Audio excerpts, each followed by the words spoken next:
This is the Lone Crater YouTube. We hope this video helps. You begin by verifying basics that often solve display issues. First, make sure your monitor resolution and aspect ratio match Roblox's graphics mode, mismatches stretch or crop the viewport.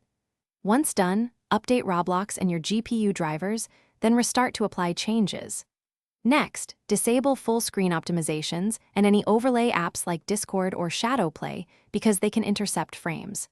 These steps remove common conflicts fast, so you can proceed to more specific fixes without wasting time on trial and error. Now you focus on settings inside and outside the game.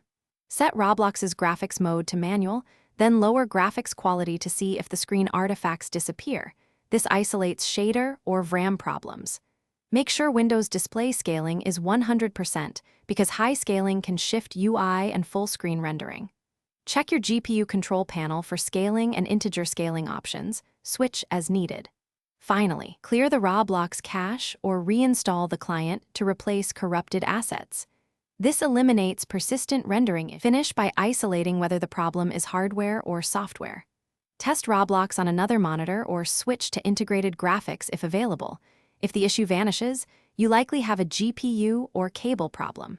Make sure Windows is fully updated and run SFC to repair system files that affect rendering. If issues persist, perform a clean boot or launch in safe mode to identify conflicting apps. If none of that helps, record the behavior and contact support with your steps. That gives a clear troubleshooting trail. Thanks for watching. Consider subscribing if we helped you.